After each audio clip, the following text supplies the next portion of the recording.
சிறகடிக்க ஆசை சீரியல்ல இனிய எபிசோட்ல என்ன நடந்திருக்கு அப்படிங்கிறத பார்க்கலாம்.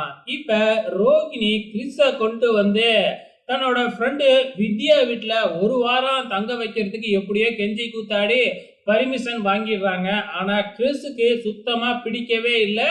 ரோகிணி கூட இருக்கிறதா, அதாவது முத்து மீனா கூட இருக்கிறதா பிடிக்குது. கெஞ்சி பாக்குறாப்ல.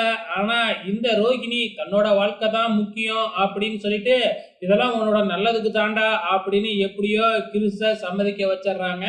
கிறிஸுக்கு இருந்தாலும் ரொம்ப கவலை. ஸோ ஒரு சின்ன பிள்ளைய இவ்வளோ சின்ன வயசுலயே கஷ்டப்படுத்திக்கிட்டு இருக்கு இந்த ரோகிணி. இந்த பக்கம் நம்ம அண்ணாமலை கிறிஸுக்காக பிஸ்கட்லாம் வாங்கிக்கிட்டு வீட்டுக்கு வந்திருக்கிறாப்ல. கிறிஸு ஸ்கூல்ல இருந்து வருவான் அப்படின்னு எதிர்பார்த்துக்கிட்டு இருந்தா நம்ம முத்து மட்டும் வராப்ல. முத்து வர்றதை பார்த்துட்டு எங்கடா கிறிஸ் பின்னாடி வரானா அப்படின்னு கேட்க, இல்லப்பா கிறிஸ காணோம் அப்படின்னு முத்து சொல்றாப்ல. என்னடா சொல்ற அப்படின்னு கேட்டதுக்கு அப்புறம் தான் நம்ம முத்து டீட்டெயிலாவே சொல்றாப்ல. இந்த மாதிரி அவங்க அம்மா வந்து டிசி எல்லாம் வாங்கிக்கிட்டு போயிட்டாங்க. இதுக்கப்புறம் கிறிஸ் அந்த ஸ்கூல்லயும் படிக்க மாட்டானா, அவங்க சொந்த ஊருக்கே போறதா சொல்லிட்டு போயிட்டாங்களாம் அப்படின்னு வருத்தப்பட்டுக்கிட்டு நம்ம முத்து சொல்ல, இந்த பக்கம் விஜயா அதுக்கப்புறம் மனோஜுக்கு ரொம்ப சந்தோஷம். எப்பா ஒளிஞ்சாண்டா அப்படிங்கிற மாதிரி சொல்லிக்கிட்டு இருக்கிறாங்க. இப்பதான் மீனாவுக்கு பயங்கரமான சந்தேகம் வருது. அது எப்படி ஒரே நாள்ல வந்து கிறிஸ டிசி வாங்கி அவங்க அம்மா அழைச்சிட்டு போக முடியும்? துபாயில இருந்து எப்படி அவ்வளவு சீக்கிரமா வந்தாங்க அப்படின்னு கேட்கும் போது, நம்ம ரோகிணி இருந்துகிட்டு ஏன் துபாயில இருந்து வர்றதுக்கு 4 மணி நேரம் தான் ஆகும், வந்து அழைச்சிட்டு போயிருப்பாங்க அப்படின்னு ரோகிணியை ஒத்து ஊதிக்கிட்டு இருக்கிறாங்க. ஏன்னா ரோகிணி மாட்டிக்க கூடாது இல்லையா? ஆனா மீனா இருந்துகிட்டு அதெல்லாம் ஓகேங்க, அவங்க அம்மாவுக்கு வேறையா சீரியஸா இருக்காங்க அப்படின்னு சொல்லி வேறையா டிசி வாங்கியிருக்கிறாங்க. அவங்க அம்மா தான் நல்லா தானே இருக்கிறாங்க, அவங்களே தானே டிஸ்சார்ஜ் ஆனாங்க. அது மட்டும் இல்ல, வந்தவங்க அவங்க அம்மாவை போய் ஆஸ்பத்திரியில கூட போய் பார்க்கல.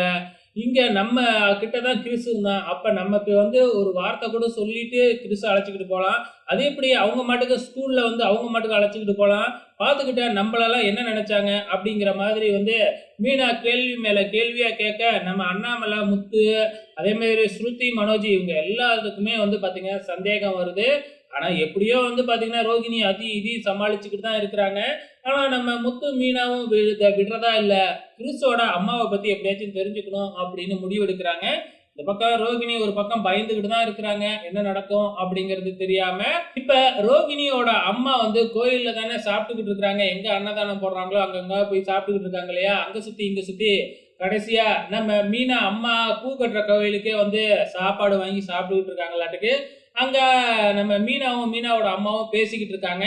ஆனா அவங்க அவங்கள பார்க்கல. ஆனா ரோகிணியோட அம்மா அவங்கள பார்த்துட்டு இதுக்கப்புறம் இந்த கோயிலுக்கே வரக்கூடாதுரா அப்படின்னு அங்க இருந்து எஸ்கேப் ஆகி ஓடிடுறாங்க.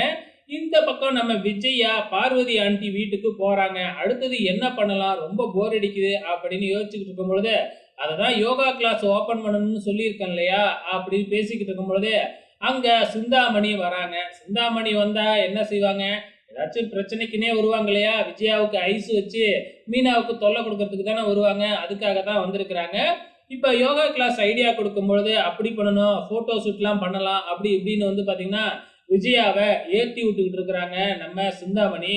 அப்கமிங்ல என்னெல்லாம் காமெடி பண்ண போறாங்கன்னு தெரியல, வெயிட் பண்ணி பார்க்கலாம்.